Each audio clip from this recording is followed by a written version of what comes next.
إن في الجنة بابا يقال له الريان يدخل منه الصائمون يوم القيامة لا يدخل منه أحد غيرهم. الحمد لله رب العالمين، والصلاة والسلام على سيد المرسلين وخاتم النبيين سيدنا وحبيبنا محمد وعلى آله وصحبه أجمعين و من تبعهم بإحسان إلى يوم الدين.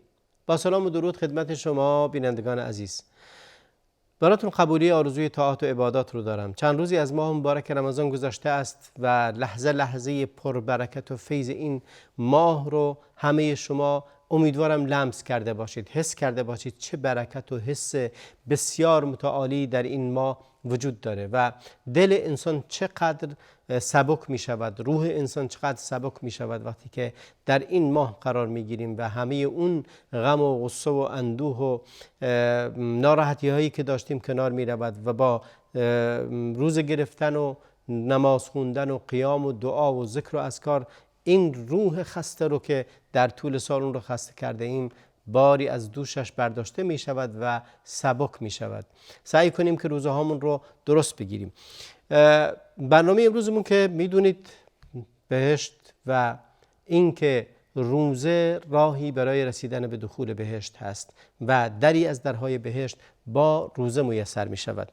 حدیث رو براتون خوندم که حدیث رو بزار روایت میکنه و ابن خزیمه روایت میکنه. این حدیث رو حدیث صحیح هست که مردی اومد خدمت پیامبر اکرم علیه السلام گفت که ای رسول خدا، اگر من شهادت دادم، گواهی دادم که معبود به حق و تنها الله است و فقط باید اون رو بپرستیم و اگر گواهی دادم تو پیامبر و رسول خداوند هستی، نمازهای پنجگانه فرضم رو خوندم، زکات مالم رو دادم و روزه رمضانم رو گرفتم، من چه کسی هستم؟ یعنی سوال کرد، گفت که جایگاه من کجاست؟ من چگونه شخصیتی هستم در نزد شما و شما چگونه به من نگاه میکنید؟ اون وقت منظورشون مقام دنیوی نبود بلکه مقام جایگاه من کجا هست. پیامبر اکرم علیه السلام فرمود من الصدیقین و الشهدا، گفته که تو اگه این کار رو کردی از صدیقین و شهدا هستی. خیلی مهم هست مسئله این که کسی که داره این عبادات رو انجام میده، همه شما دارید این عبادات رو انجام میدید، همه شما نماز میخونید، روزه میگیرید، شهادتین رو میگید و زکات مالتون رو میدید، فقط یک چیز باید اینجا حضور داشته باشه و اون هم با شور و شوق اینها رو انجام بدید تا در اون جایگاه مهم از صدیقین و شهدا قرار بگیرید. جایگاهی که بهترین جایگاه است بعد از جایگاه انبیا، جایگاه صدیقین و شهدا است. مقامی که صدیقین و شهدا دارن بعد از مقام پیامبران است. یعنی شما همراه با اون بزرگان، همراه با صدیقین، شهدا و صالحین محشور میشید، در جایگاهی قرار میگیرید که اونها هستند و ما ببینیم چگونه است. خب در لفظ دیگری از حدیث ابن خزیمه اومده که مردی اومد و این رو گفت که شهدت ان لا اله الا الله و انک رسول الله و صلیت الصلوات و صمت الشهر و قمت رمضان و اتیت الزکات. گفت که اگه من این کارا رو کردم چیه؟ پیامبر فرمود من مات علی هذا کان من الصدیقین و الشهدا. من مات علی هذا کان من الصدیقین و الشهدا. هر کسی که بر این چند چیزی که این مرد گفت بمیرد، یعنی بر اینها مداومت داشته باشد تا از این دنیا می رود، این از جمله صدیقین و شهدا است و خیلی مقام بزرگی است. ببینید در این مقام یعنی دقیقاً تضمین شده دخول بهشت است. اگر خداوند انسان رو از جمله صدیقین و شهدا قرار بدهد به خاطر چند روز روزه‌ای که میگیره یا نمازهایی که میخونه یا زکاتی که میده، شما در ماه مبارک رمضان هستید، پس یکی از درهای رسیدن به این مقام بزرگ، یکی از راههای رسیدن به این مقام بزرگ، مقام صدیقین و شهدا، روزه ماه مبارک رمضان هست.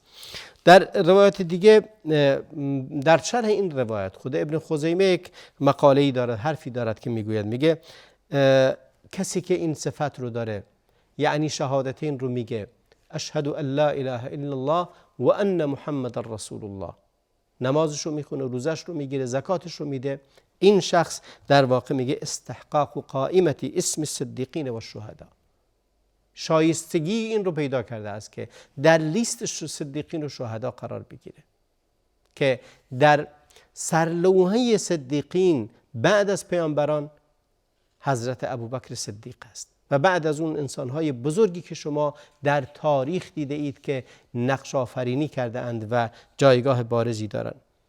بعد ابن خزیمه میگه اذا جمع مع قیامه رمضان صيام نهاره وكان مقيما للصلوات الخمس مؤديا للزكاة شاهدا لله بالوحدانية مقرا للنبي بالرسالة، اگه اینها رو انجام داد این شخص از جمله صدیقین و شهدا است. میخوام چند چیز رو بهتون بگم.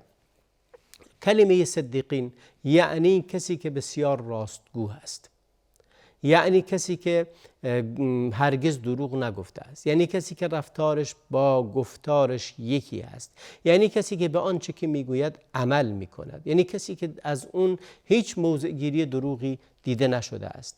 ببینیم چه کسایی در قرآن کریم اسمشون به عنوان صدیق و صدیقین برده شده است. ببینید اول اونها حضرت ابراهیم هست. خداوند در قرآن کریم میفرماید واذکر فی الکتاب ابراهیم انه کان صدیقا نبیا.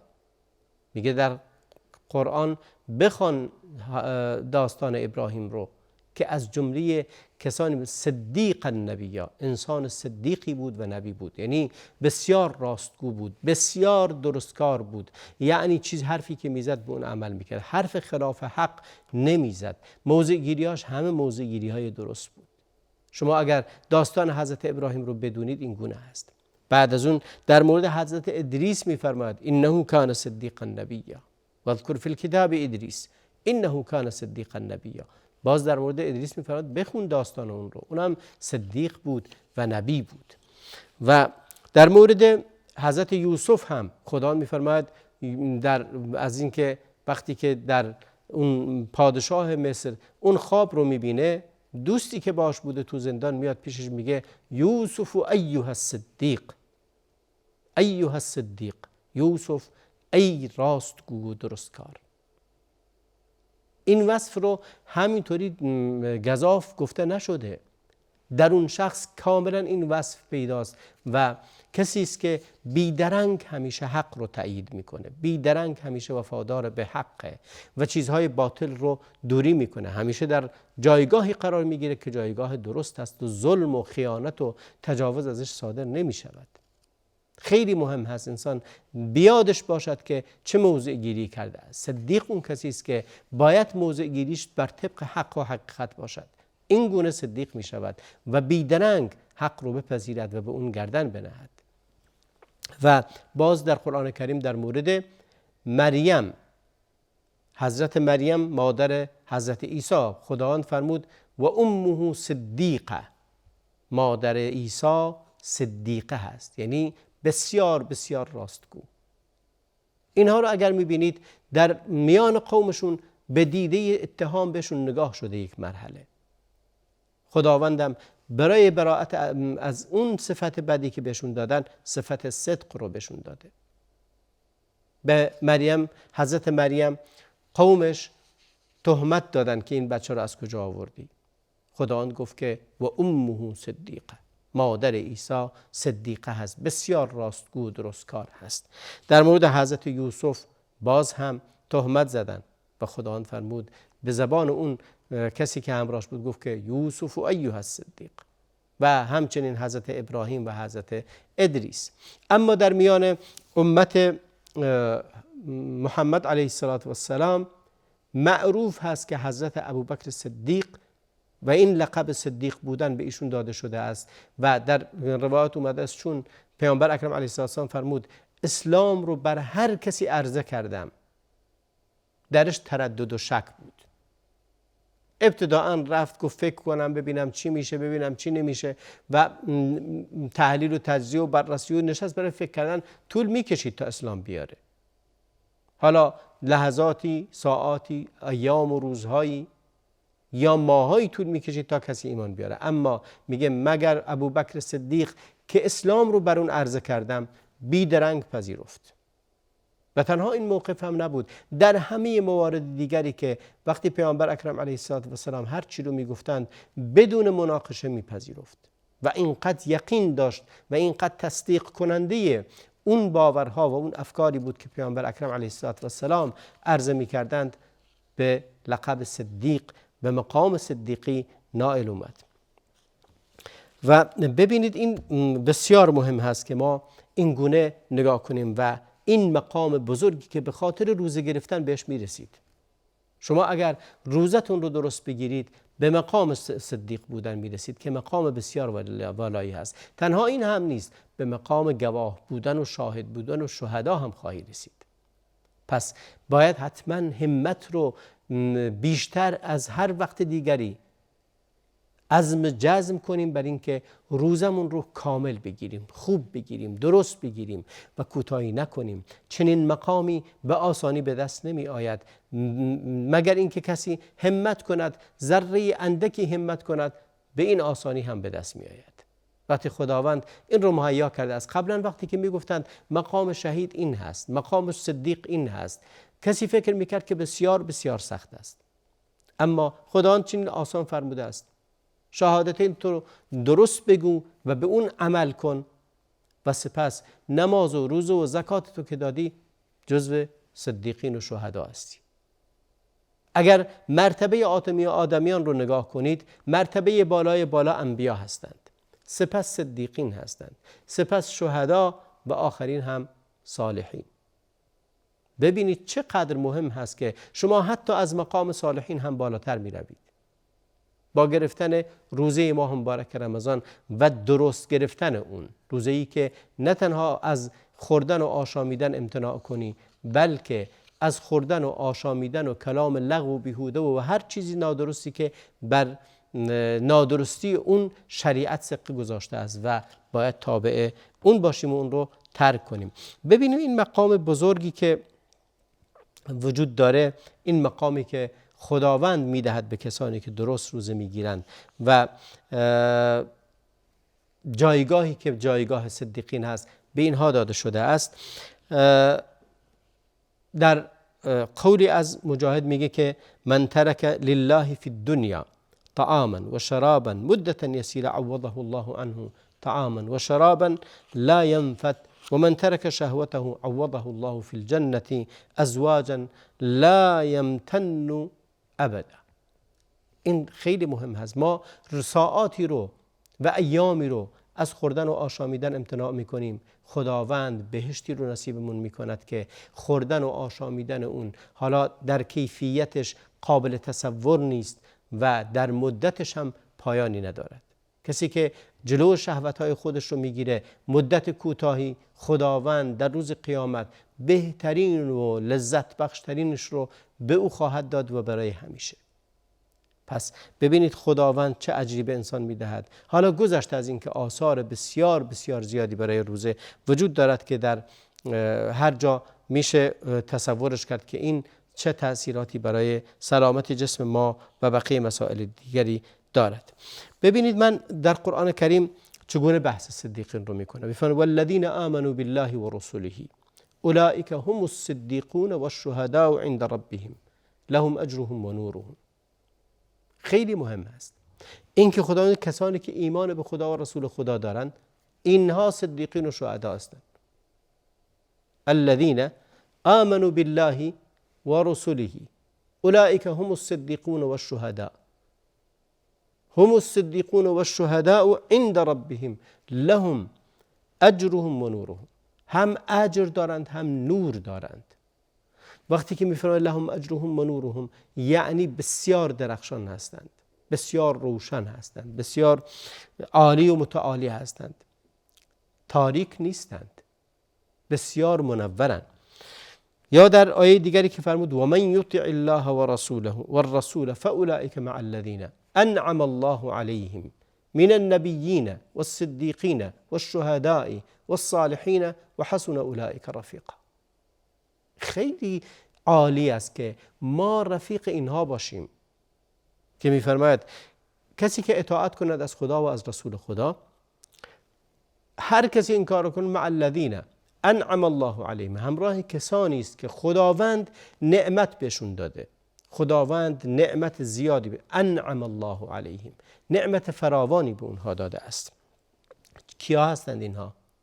اگه کسی اطاعت کنه از خدا و رسول خدا، همراه چه کسانی روز قیامت؟ میفرماید همراه پیامبران، همراه صدیقین، همراه شهدا، همراه صالحین. بعد میفرماید و حسن اولئک رفیقا، و بسیار نیک است اونها برای رفیقی و دوستی و همراهی. اگر انسان روز قیامت، بهترین دوستان این انسان اینا هستند. ببین چقدر آسان اطاعت کن از خدا و رسول خدا. و در اون حدیث هم فرمود روزه بگیر، نماز بخون، زکات بده، همراه اینها خواهی بود. و این برای همه میسوره. ببینید این دین و این رحمت الهی که برای انسان آمده هست چقدر آسان کرده. نفرموده برای گروه خاصی، نفرموده این مقام کسانی است که از قبیله فلانن، از نسل فلانن، نفرمود برای اهل بیت، نفرمود برای صحابه است، نفرمود برای سابقین اولین، فقط فرمود هر کسی که اطاعت کند از خدا و رسول خدا، هر کسی که روزه بگیرد، زکات بدهد، نماز بخوند، فاولئک مع الذین انعم الله علیهم من النبیین والصدیقین والشهداء والصالحین و حسن اولئک رفیقا. و این درجه بسیار بسیار بالا و والایی هست. نباید اینها رو کم دید، نباید به اینها بی توجهی کرد.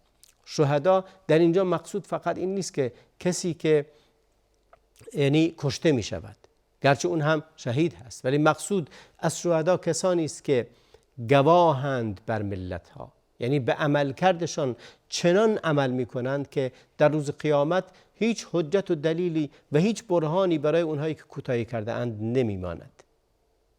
یعنی عملشون چنان هست که کسی نمیتونه روز قیامت بگه خدایا این دستوری که تو داده بودی خارج از توان ما هست، چون کسانی هستند که در روی زمین انجام داده اند و فراوانند.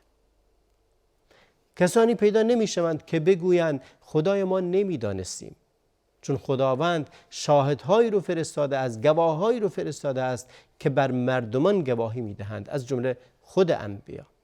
اینها گواهی داده اند. این درجات عالی که اینها پیدا کرده اند، خیلی آسان تو میتونی به وسیله نمازهای 5 فرض نمازت و روزه ماه رمضان و زکات دادن اندکی از مالت به آسانی این رو به دست بیاری.